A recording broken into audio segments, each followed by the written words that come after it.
ছাত্রছাত্রী তোমরা বিভিন্ন ইউনিভার্সিটিতে ভর্তি হয়েছো, বিভিন্ন কলেজের আন্ডারে, যাদের ফিজিক্যাল এডুকেশন সাবজেক্ট আছে মেজর মাইনর, তাদের ক্ষেত্রে আমি একটা কথা বলি, তোমরা তোমরা এই নতুন একটা স্কুল লাইফ থেকে পড়াশোনা করে কিন্তু এসেছো কলেজ লাইফে।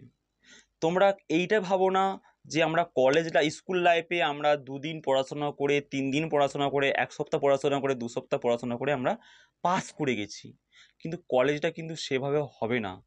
কলেজে কিন্তু খুব ভালো করে তোমরা ক্লাস করবে, বিভিন্ন স্যারেরা কি বলছে ভালো করে শুনবে, কোনো বিষয়টা যদি বুঝতে না পারো স্যারদিকে বারবার তোমরা স্যারের কাছে জিজ্ঞাসা করবে যে স্যার এই টপিকটা কি, এই বিষয়টা কি, এই বিষয় সম্পর্কে কি বলা আছে। তার মানে কি বলতো, প্রত্যেকটা বিষয় স্যারের কাছে জানবে।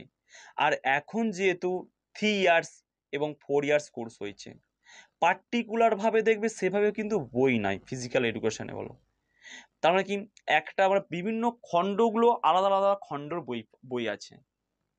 সাইকোলজির একটা বই আছে, ট্র্যাক অ্যান্ড ফিল্ডে আলাদা বই আছে, বিভিন্ন রকম ম্যানেজমেন্টের বই আছে, বিভিন্ন রকম। আমি এটা জাস্ট এক্সাম্পল দিলাম। তোমরা খুব ভালো করে যত্ন সহকারে পড়াশোনা করবে তোমাদের বিভিন্ন সময়ে। আজকে যেহেতু ফিজিক্যাল এডুকেশন বিষয়ে তোমাদের আমি কিছু একটা মোটিভেশনাল ক্লাস নিচ্ছি, তোমরা জিনিসটা বোঝো। হয়তো ভিডিওটা কোনো স্কিপ করে যেও না, এটা তোমাদের ক্ষেত্রেই গুরুত্বপূর্ণ হবে।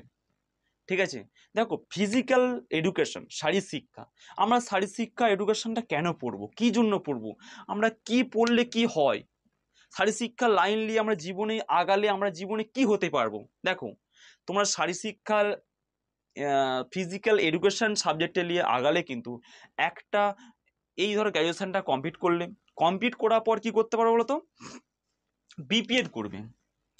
2 ইয়ার্সের বিপিএড হয়, বিপিএড কোর্সটা করবে। Bachelor of physical education, bachelor of physical education 2 years, 2 ইয়ার্সে কোর্স হয়। আমি বিভিন্ন কলেজের নাম বলে দেবো, বিভিন্ন রকম কলেজ আছে, সরকারি আছে, বেসরকারি আছে। সরকারি কলেজ যেগুলো আছে, যাদবপুর ইউনিভার্সিটি, কল্যাণী ইউনিভার্সিটি, বাণীপুর আছে, তোমাদের বাণীপুর আছে, এগুলো কি ছেলে মেয়ে বোথ, বাণীপুর আছে, বিশ্বভারতী আছে, মেয়েদের ক্ষেত্রে হুগলি ওমেন্স আছে, আর হেস্টিংস হাউস আছে, এদিকে দিনহাটা আছে, বেসরকারি গড়বেতা কলেজ আছে, পাঁশকুড়া আছে, মুগবেরি আছে। এই বিভিন্ন রকম কলেজগুলো থেকে তোমরা বিপিএড করতে পারবে। বিপিএড করতে গেলে কিন্তু নিজের মনের ক্ষেত্রে কিন্তু একটা কী করতে হবে, সবসময় একটা ভাবতে হবে যে আমাকে এই কোর্সটা কমপ্লিট করতে হবে।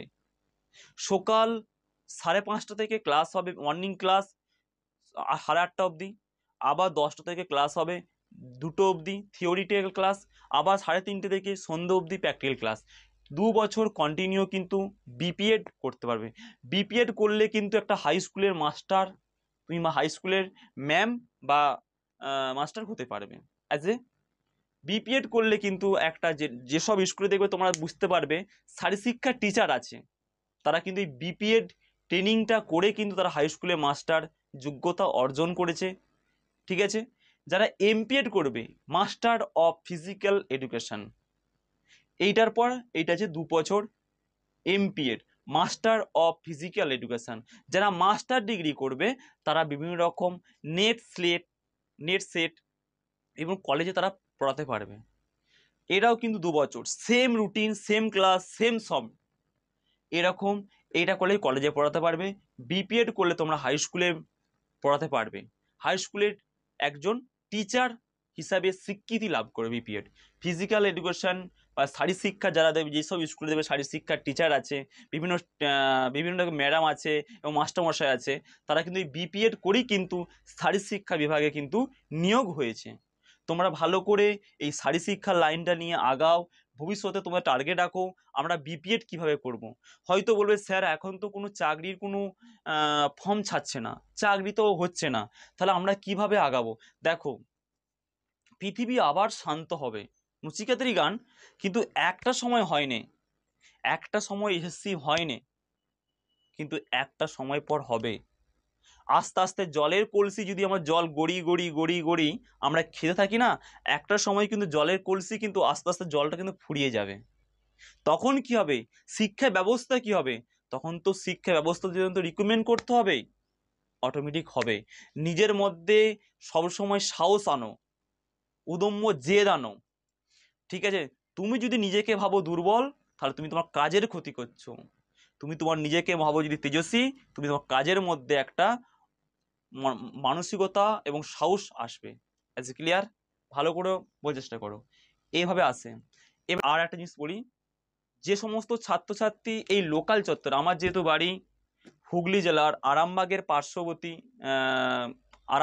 পার্শ্ববর্তী হচ্ছে কামারপুকুর, কামারপুকুরে আমার যেহেতু বাড়ি, তোমাদের কোনো ছাত্রছাত্রী যদি যাদের ফিজিক্যাল এডুকেশন মেজর মাইনর আছে, তাদের যদি কোনো প্রবলেম হয় আমার সাথে যোগাযোগ করতে পারো, ঠিক আছে?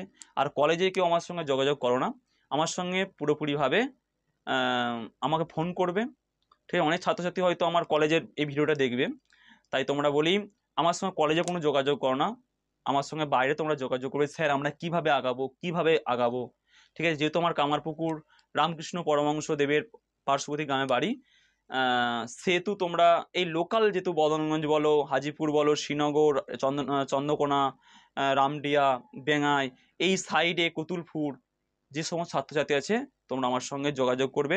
অবশ্যই তোমাদেরকে আমি এই এই বিষয় সম্বন্ধে আমি অবশ্যই কিছু আলোকপাত করে দেবো। একদিন গল্পের ছলে আসবে, আড্ডা দিতে আসবে, আমি অবশ্যই তোমাদের এই বিষয় সম্বন্ধে কিছুটা দিয়ে দেবো।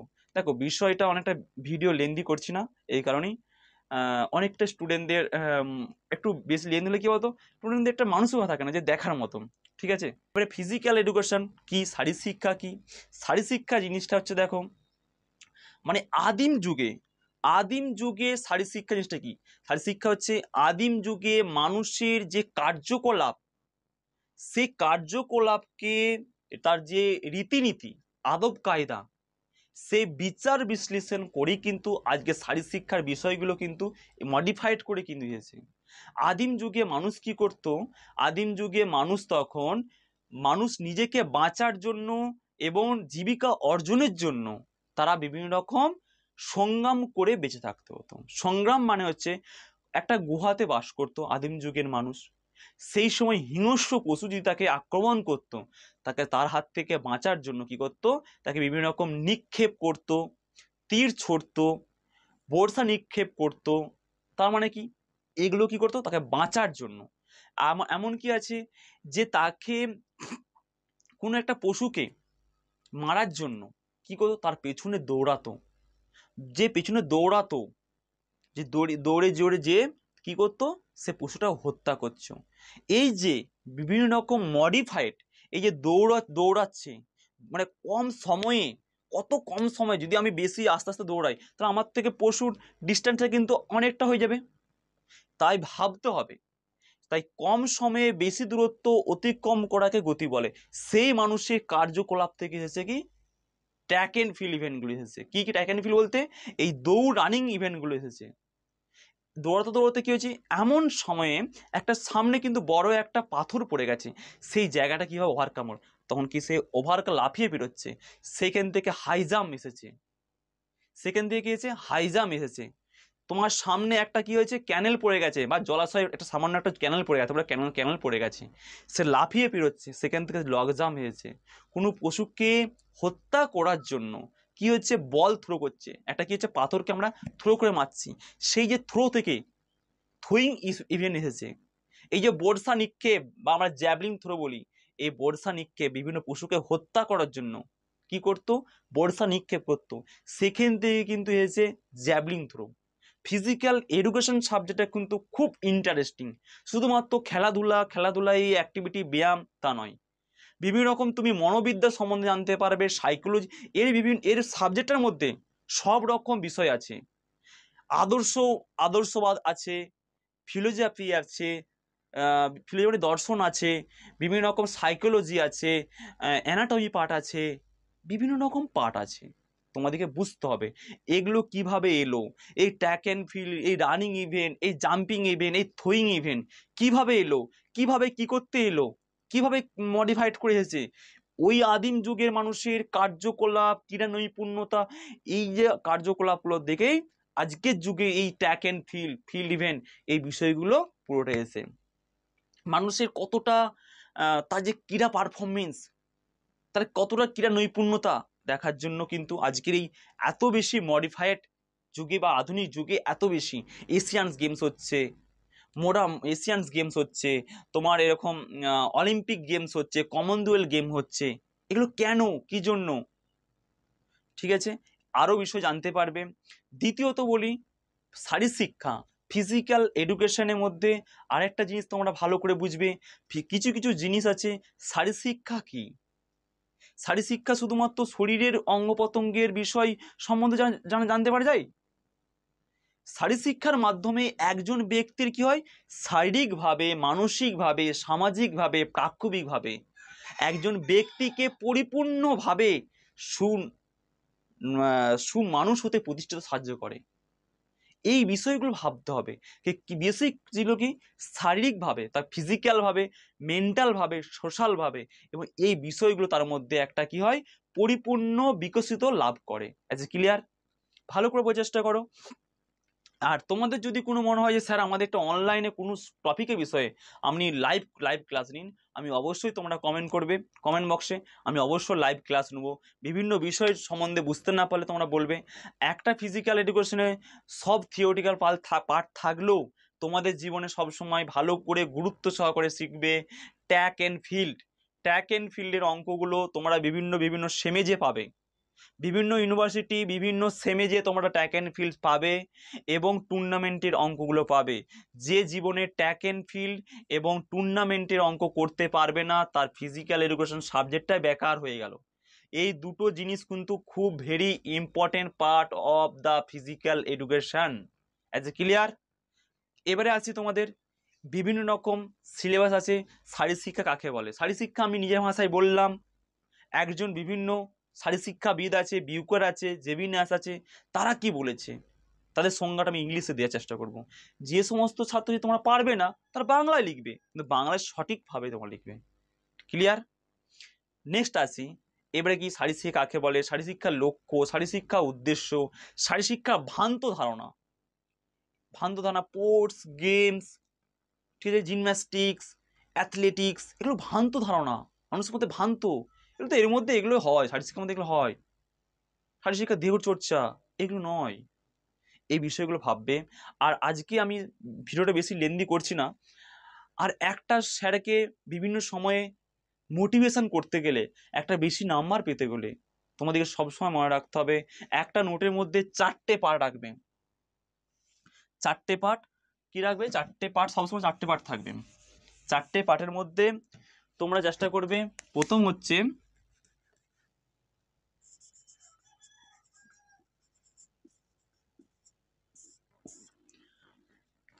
কি থাকবে? ভূমিকা থাকবে, মূল বিষয়বস্তু থাকবে, মন্তব্য থাকবে, উপসংহার থাকবে। এই বিষয়গুলো পুরোপুরিভাবে থাকবে একটা নোটের মধ্যে। ভালো নাম্বার পেতে গেলে, দেখো ভালো কেউ নাম্বার কে পেতে চায় না? ভালো, আমি হয়তো ফার্স্ট সেমিস্টারে যা সাজেশন দিয়েছিলাম তোমাদের, গত মানে যারা সব এখন সেকেন্ড সেমিস্টারে যারা পড়াশোনা করছে বা থার্ড সেমিস্টারে যারা পড়াশোনা করছে, যারা আমার সাজেশনটা পুরোপুরিভাবে ফলো করেছিল, তারা পুরো 100% কমন পড়েছে। তোমাদের আমি এখনও বলে রাখছি, দেখো সাজেশন অবশ্যই ফলো করবে বেশি নাম্বার পাওয়ার জন্য, কিন্তু বেসিক কিছু বিষয় জানবে, নাহলে কিন্তু তোমরা একটা সময় পর মুখ থুবড়ে পড়ে যাবে। মুখস্থ বিদ্যে সারা জীবন কিন্তু থাকে না। একটা কনসেপ্ট যদি না থাকে, একটা টপিক সম্বন্ধে যদি জ্ঞান না থাকে, কোনোদিনও বলবে স্যার হয়তো আজকে আমাকে জ্ঞান দিচ্ছেন। দেখো জ্ঞান হয়তো আমি তোমাকে দিতে আসি না, অ্যাজ এ তোমাদের ফ্রেন্ড হিসাবে, অ্যাজ এ তোমার দাদা হিসাবে তোমাকে আমি বলতে এসেছি, এই প্ল্যাটফর্মে বলতে এসেছি। ঠিক আছে, একটা টপিকই ভূমিকা লিখবে, মূল বিষয়বস্তু লিখবে, মন্তব্য লিখবে, উপসংহার লিখবে। এই একটা নোটের মধ্যে যদি এতগুলো বিষয় থাকে, তাহলে কিন্তু স্যার বেশি নাম্বার দেবে। একটা ভূমিকা দিলে, তারপর মূল বিষয়বস্তু সম্বন্ধে মন্তব্য করলে, একটা উপসংহার দিলে, একটা নোটে কিন্তু এরকম থাকে। ঠিক আছে, এবারে কি হবে, একটা নোটটা সবাই লিখেছে, মাংস রান্না কিন্তু সবাই লিখেছে, মাংস সবাইকে রান্না করতে বলেছে। টপিক হচ্ছে আজকে টপিক হচ্ছে মাংস রান্না করে সবাই। তবে মাংস সবাই রান্না করছে, কিন্তু কারো মাংস কষাটে হয়ে যায়, কারো মাংস নুন বেশি হয়ে যায়, কারো ঝাল বেশি হয়ে যায়, কারো ইয়ে হয়ে যায়। যে যেমন ভাবে কিন্তু রান্না করতে পারবে তার মাংস কিন্তু সেভাবে টেস্ট হয়। একটা নোট কিন্তু সেভাবে প্রশ্ন কিন্তু সবাই পড়েছে, প্রশ্নটার মধ্যে তোমার প্রশ্নের মধ্যে কি থাকে, জ্ঞানমূলক, বোধমূলক, প্রয়োগমূলক, এগুলো থাকে।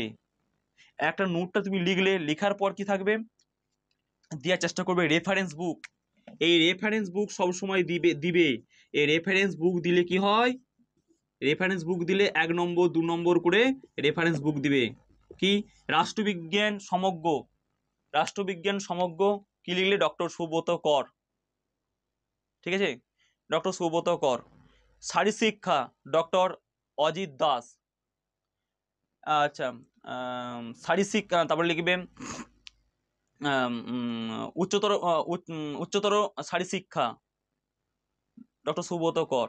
বিভিন্ন যে বইগুলো আছে শারীরশিক্ষা প্রসঙ্গে তপন দাস, শারীরশিক্ষা রীতিনীতি শ্যামসুন্দর রথ। এই যে বইগুলো বইগুলো লিখলে তার সঙ্গে সঙ্গে আমার বইয়ের যে লেখক তার নাম দিলে, তার মানে এইটার মাধ্যমে কি বলতে চাইছি, যে স্যার আমি এই নোটটা যে লিখেছি, আমি এই নোটটা যে লিখেছি 4টে বই দেখে, 4টে বই পড়ে আমি কিন্তু নোটটা লিখেছি। মানে একটা বড় কথা হচ্ছে যে এত বড় ঠোঙা, এত বড় মিষ্টির প্যাকেটের মধ্যে অল্প মিষ্টি। আমি কোনো না কোনো স্যারের কাছে পড়াশোনা করেছি, স্যারকে মোটিভেশনের জন্য আমি কি করছি, স্যার আমি এই বইগুলো থেকে আমি নিজে পড়াশোনা করে নোটটা বানিয়েছি। দেখো, কিছুটা নিজেকে জ্ঞান অর্জন করতেই হবে। Thank you all of student.